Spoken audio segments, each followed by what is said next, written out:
का कोई सखी अब डर लगे एने उने झांकला से। कजरा लगावल छोड़ देनी है दो गलावन के तकला से। का कोई सखी अब डर लगे एने उने झांकला से।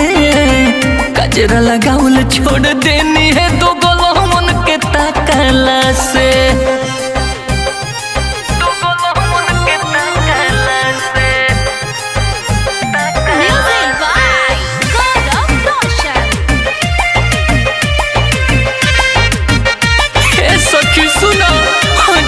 पानी पिए जाई चापा कल से आँख मार लागे लफुआ लफंगा बगल से।